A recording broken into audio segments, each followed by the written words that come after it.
வணக்கம். கதையும் கட்டுரையுமிலிருந்து அன்னபூரணி. இன்று தி. ஜானகிராமன் அவர்களின் காவலுக்கு என்ற சிறுகதை எடுத்துகிட்டு வந்திருக்கேன் உங்களுக்கு சொல்கிறதுக்கு. இந்த கதையானது நடந்த காலகட்டம் 1940, 50களில். இப்போ இதுக்கும் அதுக்கும் எந்த சம்மந்தமுமே கிடையாது. ஆனால் இன்றைக்கி இந்த கதையை கேட்குறவங்களுக்கு இப்படியெல்லாம் கூட இருந்திருக்காங்க அப்படின்ற ஒரு எண்ணத்தை மறுபடியும் அவங்களுக்கு உருவாக்குன்றதுக்காக தான் இந்த கதையை எடுத்துகிட்டு வந்திருக்கேன். கதையை சொல்லட்டுமா? ஐயா ஐயா, ஒருத்தருமே பதில் கிடையாது உள்ளேருந்து. சாமி சாமி, அதுக்கும் பதில் கிடையாது. வெத்திலக்காரம்மா, வெத்திலக்காரன் வந்திருக்கேன். யாரு உள்ள?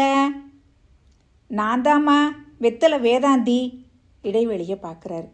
நடவழியில் சுவத்தை ஓட்டுன ஒரு திண்ணை. அந்த திண்ணை மேலே உட்காந்துருந்த கிழ முகம் தெரியுது. பொல்லுன்னு வெளுத்த தலை, நெத்தியில் சந்திரவளையம் போல திருமண். யாரு? அம்மாவா? எப்போ வந்தீங்க? யாரு? என்னைவா யாருன்னு கேட்குற? தெரியலையா? வேதாந்திம்மா, வேதாந்தி. எப்போ வந்தீங்க? வேதாந்தியா? யாராப்பா அப்படி கத்துறான்னு பார்த்தேன். கிழவி இடைக்கழு திண்ணையிலிருந்து எழுந்துருச்சு.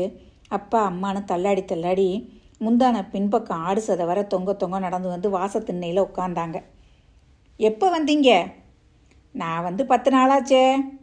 முந்தானத்தை நான் வெத்தலை கொடுத்துட்டு போனேனே, அம்மாவை பார்க்கலையே. 2ஆம் கட்டில் படுத்திருந்தேன். இப்போ மாட்டு பொண்ணு குளிக்க போனா. கடைசி கொள்ளைக்கு வாசப்பக்கம் கொஞ்சம் பார்த்துக்கோங்கன்னா ரேலி திண்ணையில் வந்து படுத்துக்கிட்டேன். நேத்தைக்கு கூட நினச்சிக்கிட்டேன் உன்னைய. தினமும் குரல் கேட்குமே, செத்து போயிட்டானோ இருக்கானோன்னு. தெரியலையேன்னு நினச்சிக்கிட்டு இருந்தேன். இப்போ தெரிஞ்சுதா இல்லையா செத்துட்டேனா இருக்கேன் நான்? எதுக்காக செத்து போகணும்? மகாராசனா இன்னும் 100 வருஷம் இரு. உன் தம்பி சடையன் பட்டஞ்செய் ஐயங்கார் நாத்தங்கால்லாம் குத்தகைக்கு வச்சுட்டு இருந்தானே, அவன் செத்து போயிட்டானா இருக்கானோ? நீங்கள் போன தடவை எப்போ வந்தீங்கம்மா? போன தடவையா? அது ஆச்சு 5 வருஷம் ஆச்சு. கான்பூரில் தான் என் காலில் ஆணி அடித்து வச்சுட்டானே பெரிய பிள்ளை உப்பிலி ரங்கராஜன். எல்லாரையும் பார்த்து மாமாங்க ஆனாப்பில் இருக்குடா. நான் எப்படியாவது போய்த்தான் தீருவேன்னு ஒத்த காலில் நின்னேன். அப்புறம்தான் யாரோ துணை கிடச்சதுன்னு ரயிலில் ஏற்றி விட்டான். அம்மா, நீங்கள் போன தரம் வந்தப்பையும் இதே கேள்வியை தான் கேட்டீங்க. சடையன் இருக்கானா செத்துட்டானான்னு கேட்டீங்க. ஞாபகம் இருக்கா? அப்படியா கேட்டேன்? அப்படித்தாம்மா கேட்டீங்க. அப்போ நான் என்ன சொன்னேன் நினைவு இருக்குங்களா? சொல்லேன், எனக்கு எங்கே நினைவு இருக்கு? என் தம்பி இப்போ சடையன் இல்லை, செபாஸ்தியனா போயிட்டான்.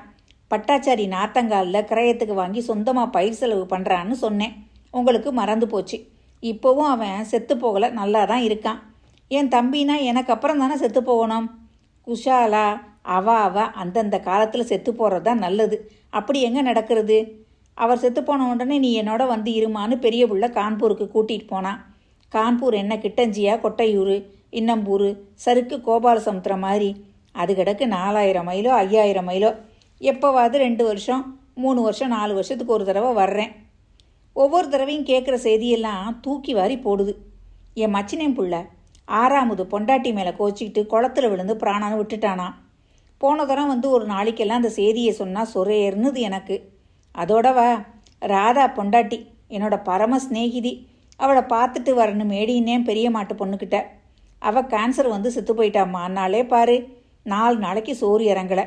இந்த மாதிரி தான் ஒரு தடவையும் சின்னது பெருசுன்னு இல்லாமல் யாரை பற்றி கேட்டாலும் டாபி வந்துடுத்து, மோட்டாரில் அடிபட்டுடுத்து, மாடு முட்டிடுச்சு, ஆத்தோட போயிடுச்சுன்னு கேட்டால் எப்படி இருக்கும்? 4-5 வருஷத்துக்கு ஒரு தடவை தானே இந்த பக்கம் வர்றேன். அது சரி, அப்படின்னா செத்து போயிட்டாங்களா இருக்காங்களான்னு ஏன் கேட்குறீங்கம்மா?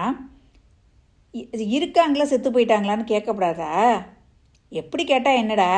மாற்றி கேட்டால் மட்டும் மாத்திரம் செத்து போனவா பொழைச்சி எந்திரிச்சு வந்துடுவா போகிறா? இல்லை இருக்கிறவா தான் செத்து போகாமல் இருக்க போகிறாளா? அது இல்லை தான். வேதாந்தி கூர்த்தாடியும் காவி பல்லுமா சிரிக்கிறாரு. ஆமாம், இந்த ராதா தான் போயிட்டா. அவள் ஆத்துக்காரரு செட்டியார் இருக்காரோ இல்லையா? இல்லை போயிட்டாரா? பார்த்தீங்களாம்மா, மறுபடியும் அப்படியே கேட்குறீங்க. ஆமாம், நான் கேட்டுத்தான் எசகேடா ஆயிடுமாக்கும். எசகேடா ஆக வேணாம். செட்டியார் நல்லா தான் இருக்காரு. 2 சுத்து பருத்திருக்காரு, கருங்கல்லாட்டம் இருக்காரு. முன்னெல்லாம் பாயில் படுக்க, இப்போ பணத்து மேலே படுக்க. கருங்கல் உடம்ப கோரப்பாயா தாங்கும். அதுதான் ஆண்டவன் பணமாகவே படுக்க விரிச்சிட்டான். ஆமாம், கருங்கல் கண்ணை மூடுற வேலை வந்ததுன்னா கருங்கல்லாவது பாறாங்கல்லாது அதுதான் இருக்கவே இருக்கே. அது போகுதுங்க. இப்போ கான்பூரில் பெரிய ஐயா பேரன் பேத்தி இவங்கெல்லாம் நல்லா இருக்காங்களா? நல்லாவும் இருக்காங்க, பொல்லாத்தனமாகவும் இருக்காங்க. ஏதோ நடக்கிறது போயேன். ஏம்மா அப்படி சொல்கிறீங்க? பின்ன பெரிய பேரன் ஒழுங்கா பெல்லாரி பாஷி ஐயங்கார் பேத்தியை கல்யாணம் பண்ணிக்கிட்டான். ரெண்டாவது பேரன் குண்டூர்லேருந்து ஒரு ரெட்டி பொண்ணான், கூட படித்தாலாம். அவளை ஓசப்படாமல் ரெஜிஸ்டர் கல்யாணம் பண்ணிக்கிட்டான். ரெட்டா மாட்டான்னு என் புள்ள பேரன் மேலே பாஞ்சு பாஞ்சு குதிச்சான். இப்போ எல்லாம் சரியாக போயிடுத்து. அந்த பொண்ணு சமையல் உள்ளுக்கையே வந்து காப்பி போட்டு குடிக்க ஆரம்பிச்சிடுச்சு. மூணாவது பேரன் எல்லாத்தையும் தாண்டி போயிட்டான். ஸ்ரீநகர்லேருந்து ஒரு துளுக்க பொண்ணான், அவளை தான் கல்யாணம் பண்ணிப்பேன்னு குதிக்கிறான். இப்போ அம்மாகாரி குதிக்கிறா. தினம் போது விடிஞ்சா சண்டை, மூஞ்சியை தூக்கிட்டு மூளை கொண்டா நிற்கிது.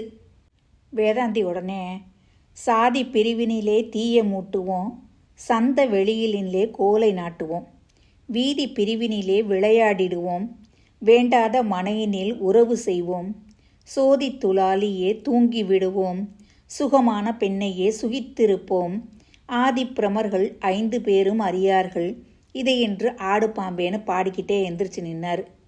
போருண்டா அப்படின்னா கிளவி. என்ன அமக்கலாம் இங்கே அப்படின்னுக்கிட்டே கஸ்தூரி குளிச்சுட்டு ஈரத்துண்டை தலையில் முடிச்சுக்கிட்டு புடவையை சீராக கட்டிக்காமல் முக்கா சுற்றிக்கிட்டு வாச நிலையில் எட்டி பார்த்தா. என்னைய ஆட்டத்துக்கு இப்போ அப்படின்னா வேதாந்தியை பார்த்து. ஒன்றுமில்ல, சந்தோஷமாக செய்தி சொல்கிறாங்க. சின்ன பேரன் எங்களவோ பொண்ணை கல்யாணம் செஞ்சுக்க போகிறாங்களாம் கான்பூரில். யாராக இருந்தால் என்ன, எங்கே இருந்தால் என்ன, ஸ்ரீநகரோ சித்தாம்பூரோ மாட்டிறைச்சி தின்னதில்லை. அன்னைக்கும் இன்னைக்கும் வேதியர். மாட்டிறைச்சி அல்லவா மரக்கடி ஆயிக்குது பாடி உட்கார்ந்தார். பல்ல கடிச்சிக்கிட்டு கஸ்தூரி வேதாந்தி கிட்ட சொல்லியாச்சா பெரிய சமாச்சாரத்தை? வேதாந்தி கிட்ட சொல்லாமல் தற்கூரிக்கிட்ட சொல்லுவாங்க?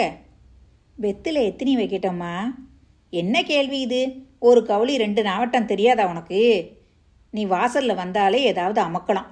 எந்த உள்ளே போங்களேன். வெத்திலை திண்ணையிலேருந்து எடுத்துக்கிட்டு வேதாந்தி வாசலில் இறங்குற வரைக்கும் நிலப்படியில் நின்னா கஸ்தூரி அம்மா. எந்திரிச்சு உள்ளே போங்களேன். வெத்திலக்காரன்ட்டெல்லாம் போய் ஆற்று சமாச்சாரத்தையெல்லாம் கொட்டணுமா? ஊர் சிரிக்கணுமா? இத்தனை நாளாக சிரிக்காது, இப்போ என்ன சிரிச்சு போச்சான்? இப்போ தான் தந்தி ரேடியோவெல்லாம் வந்து அலகாபாத்தில் மூச்சு விட்டா அம்மா சமுத்திரத்தில் வந்து கேட்குதே. 2வது பேரன் ரெட்டி பொண்ணை கல்யாணம் பண்ணிக்கிட்டு 2.5 வருஷம் ஆச்சு. அது தெரிஞ்சுட்டு போட்டோம். 3வது பேரன் துளுக்க பொண்ணை பண்ணிக்க போகிறான்னு தெரு கிருஷ்ணமாச்சாரிக்கு எப்படி தெரியும்? வரதையங்காருக்கு எப்படி தெரியும்? நான் ஊருக்கு வந்ததும் வராதமா 2 பேரும் கேட்டாங்களே. வந்த அன்னைக்கே கேட்டாளே. எப்படி? மறுநாளைக்கு ஆம்படையா வந்து அப்படியா சமாச்சாரம்னு குசு நாளை 2ஆம் கட்டில் என்னோட பேசுகிறேன்னு நான் சொன்னேன்னு சொல்கிறீங்களா? நீ சொன்னேன், நான் சொன்னேன். நீங்கள் சொல்கிறத அப்படி தானே அர்த்தம் பண்ணிக்க வேண்டியிருக்கு. ஆமாம், பெரிய அர்த்தத்தை கண்டுட்ட போ. சரி, நீங்கள் உள்ளே போய் படுத்துக்கோங்க. உப்பிலி வயல்லேருந்து வந்ததும் சமாச்சாரத்தை சொல்லி கஸ்தூரி அம்மா அவரை உசுப்பி விட்டா. அவங்க அம்மா பார்த்து கத்த ஆரம்பித்தார். நீ எதுக்கு ரேலி திண்ணையில் படுத்துக்கிற? 2ஆம் கட்டில் படுத்துக்கிட்டு இருக்கிறதுக்கு என்னவா? அவ தானடா சொன்னா நான் குளிக்க போகிறேன், வாசப்பக்கம் பார்த்துக்கோங்கன்னு. ரேலியில் வந்து படுத்துக்கிட்டேன். இனிமே 2ஆம் கட்டிலே படுத்துக்கோ. நான் மாட்டேன், அங்கே புழுங்கி தள்ளுது. நான் 1 மாதமோ 2 மாதமோ அங்கே இருக்கிற வரைக்கும் ரேலியில் தான் படுத்துப்பேன். அடம் பிடிக்கிறா கிளவி. அன்னைக்கு சாயங்காலம் உப்பிலியும் கஸ்தூரி அம்மாளும் கடத்தரவுக்கு கிளம்புனாங்க. கேமரா உள்ளுக்க நல்லா பூட்டிக்கிட்டு வா சொல்லிகிட்டே வாசலுக்கு போனார் உப்பிலி. ரேலியை கடக்கும்போது எல்லாம் பூட்டியாச்சு, ரேலியில் தான் காவலுக்கு நாய் படுத்துக்கிட்டு இருக்கேன். கிளவி காதில் மட்டும் விழுகிறபடியாக சொல்லிக்கிட்டே வாசல் நிறைய கடந்தா கஸ்தூரி அம்மா. சின்ன நாய் வெளியே போய் பெரிய நாய் காவல் காக்கணும். கொஞ்சம் உறக்கவே குரல் கொடுத்தா கிளவி. பார்த்தீங்களா அவங்க அம்மா பேசுகிறத? என்ன, உங்கள் அம்மாவையே வந்து கேளுங்க. என்னத்தை கேட்குறது? உள்ளே வந்து கேளுங்க. உப்பிலி புருவத்தை சுருக்கி ரேலிக்கு வர்றார். என்னம்மா சொன்ன? அவளையே கேளேன். அவள் தான் முதல்ல என்ன சொன்னான்னு உனக்கு புரியணும். நீ என்ன சொன்ன? மனைவி கிட்ட திரும்பினார் உப்பிலி. அதான் ரேலியில் காவல் இருக்கேன்னு சொன்னேன். எதுக்கு பயப்படுறே? உங்ககிட்ட தான் சொல்லிட்டு வந்தேன். அப்படியா சொன்ன? நாய் படுத்துட்டு இருக்கு காவலுக்குன்னு சொல்லலை? ராட்சசிக்கு ப்ரோஷின்னு சொல்லணும் போல இருக்கு எனக்கு. நீ எனக்கு அம்மா, அவள் எனக்கு பொண்டாட்டி. சரி போ. 10 புலி சேர்ந்து விளையாடுற 2 பொம்பனாட்டி. சரி போ, முறைக்க வேண்டாம். ஒரு பயந்த அதட்டல். கஸ்தூரி முன்னாடி போக உப்பிலி பின்னாடி தொடர்றாரு. நீங்கள் சண்டை போடாமல் சௌஜன்யமாக இருங்கோ, ஆண் நாயும் பெண் நாயும் முணுமுணுக்கிறா. ரேலி திண்ணையில் ஒரு கழிச்சு படுத்துக்கிறா கிழவி. கதை இந்த இடத்துல முடிக்கிறாரு தி. ஜானகிராமன். ரொம்பவும் சாதாரணமாக ஒரு வீட்டில் ஒரு மாமியார் மருமகளுக்கு இடையே நடக்கக்கூடிய ஒரு செல்ல சண்டை சினுங்கள் அந்த மாதிரியான ஒரு விஷயம். அதை ரொம்ப அழகாக இதில் ஜாதி பிரச்சனையும் உள்ள நுழைச்சி பெரும்பாலான எழுத்தாளர்கள் அந்த காலத்துலேருந்து இந்த காலம் வரைக்கும் ஜாதி வேண்டாம் மதம் வேண்டாம் தான் எழுதிக்கிட்டே இருக்காங்க இல்லையா? அந்த வகையில் இந்த கதையும் சேரும். மீண்டும் அடுத்த வாரம் நல்லதொரு கதையுடன் உங்களை சந்திக்கிறேன். நன்றி, வணக்கம்.